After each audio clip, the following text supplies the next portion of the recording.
This channel does not promote any violence, harmful, or illegal activities. All content provided by this channel is meant for an educational and information purpose only. শুরুতেই যে খবরের দিকে নজর রাখবো, সেনাপ্রধান উপেন্দ্র দ্বিবেদীর সঙ্গে সাক্ষাৎ প্রণয় ভার্মার এবং বেশ কিছু বিষয় নিয়ে আলোচনা হয়েছে, নিরাপত্তা সংক্রান্ত বিষয় নিয়ে আলোচনা হয়েছে এবং অত্যন্ত গুরুত্বপূর্ণ বলে মনে করা হচ্ছে। বাংলাদেশে যেরকম একটা অশান্ত পরিবেশ তৈরি হয়েছে তার মধ্যে এই বৈঠক কি বার্তা দিচ্ছে অবশ্যই নজর থাকবে। বাংলাদেশের ডামাডোল পরিস্থিতি, দিল্লিতে সেনাপ্রধান উপেন্দ্র দ্বিবেদীর সঙ্গে সাক্ষাৎ বাংলাদেশে নিযুক্ত ভারতীয় হাই কমিশনার প্রণয় ভার্মার। বাংলাদেশের একাধিক পরিস্থিতি নিয়ে কথা হয়েছে, নিরাপত্তা থেকে শুরু করে অশান্ত বাংলাদেশ নিয়ে আলোচনা হয়েছে এমনটাই খবর। সেনাপ্রধান উপেন্দ্র দ্বিবেদীর সঙ্গে সাক্ষাৎ বাংলাদেশে নিযুক্ত ভারতীয় হাই কমিশনার প্রণয় ভার্মার।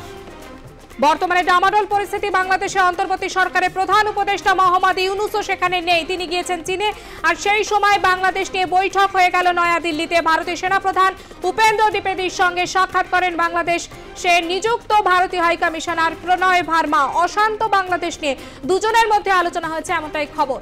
আমাদের সঙ্গে টেলিফোন লাইনে রয়েছেন কর্নেল সৌমিত্র রায়। যেটা জানতে চাইবো যে এই পরিস্থিতি বাংলাদেশে চলছে আর এই সাক্ষাৎ এবং তারপর এই বৈঠক বাংলাদেশের পরিস্থিতি বদলাতে কি সহায়ক ভূমিকা পালন করবে? হ্যাঁ, এটা অত্যন্ত একটা গুরুত্বপূর্ণ বৈঠক ছিল। Shri Pranay Verma, Indian foreign service, যিনি high commissioner of India to Bangladesh, আর জেনারেল উপেন্দ্র দ্বিবেদী, যিনি আমাদের chief of the army staff, তাদের মধ্যে এখন প্রণয় ভার্মা ইজ অত্যন্ত একজন গুরুত্বপূর্ণ হাই কমিশনার আর ওয়েল এক্সপিরিয়েন্স। দেখুন, উনি ভিয়েতনামে ছিলেন বহুদিন, তারপর এক্সটার্নাল অ্যাফেয়ার্স হেডকোয়ার্টারে ছিলেন অনেকদিন, নাও বাংলাদেশের। আরেকটা জিনিস না বলে পারছি না, উনি কিন্তু বাংলা আর চাইনিজ এই দুটো ল্যাঙ্গুয়েজে এক্সপার্ট। এখন উনি হচ্ছে 2022 সাল থেকে বাংলাদেশে আমাদের হাই কমিশনার। তার মানে উনি 5 অগস্টের আগের যে অ্যাক্টিভিটিস গুলো হচ্ছিল শেখ হাসিনার সরকারের সময় আর এখন যে অ্যাক্টিভিটিস গুলো হচ্ছে, এই দুটো অ্যাক্টিভিটিসের সঙ্গেই খুব ভালোভাবে অবগত। আর বাংলাদেশে যে একটা অশান্ত কমপ্লেক্স পরিস্থিতি, সেই পরিস্থিতি নিয়ে উনি জেনারেল উপেন্দ্র দ্বিবেদীকে ব্রিফ করেছেন। আর যার ভেতরে কতগুলো অত্যন্ত ইম্পর্টেন্ট ইস্যু আমি ছোট্ট করে হাইলাইট করতে চাই। আমার ইনফরমেশন অনুযায়ী বাংলাদেশ কিন্তু জিও স্ট্র্যাটেজিক্যালি আমাদের পক্ষে অত্যন্ত গুরুত্বপূর্ণ একটা দেশ। শুধু আমাদের না, বাংলাদেশের interest America, UK, Australia, Japan, এই সমস্ত দেশের সঙ্গে বাংলাদেশের একটা জিও স্ট্র্যাটেজিক লিঙ্ক সেখানে আছে।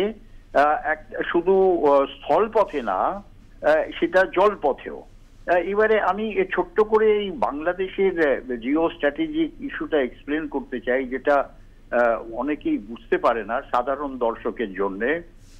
জিও স্ট্র্যাটেজিক কথাটার অর্থ হচ্ছে একটা দেশের মধ্যে এই ধরনের ইনফ্রাস্ট্রাকচার থাকবে যেটা একটা ইন্টারন্যাশনাল ট্রেডকে, হয় ল্যান্ড রুট বা সি রুট দিয়ে ইন্টারন্যাশনাল ট্রেডকে সাপোর্ট করবে, যার ফলে সেই দেশের আর সেই দেশের আশেপাশে যে সমস্ত দেশ আছে ইকোনমিক্যালি সেই দেশগুলোর মধ্যে যেন একটা সাস্টেইনেবল ডেভেলপমেন্ট অ্যাক্টিভিটিস হয়।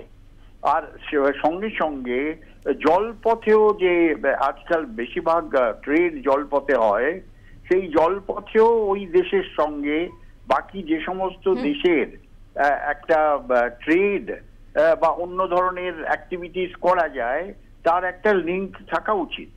এবারে আর সঙ্গে সঙ্গে ওই দেশের মধ্যে একটা মিলিটারি স্ট্রেংথ, যেটা এই সমস্ত ট্রেড রুট বা ট্রেড ইনফ্রাস্ট্রাকচারকে প্রোটেক্ট করবে, যার জন্য সেখানে একটা মিলিটারি বেসের দরকার। এইগুলো হচ্ছে খুব শর্টে আমি জিও স্ট্র্যাটেজিক ব্যাপারটা এক্সপ্লেন করলাম।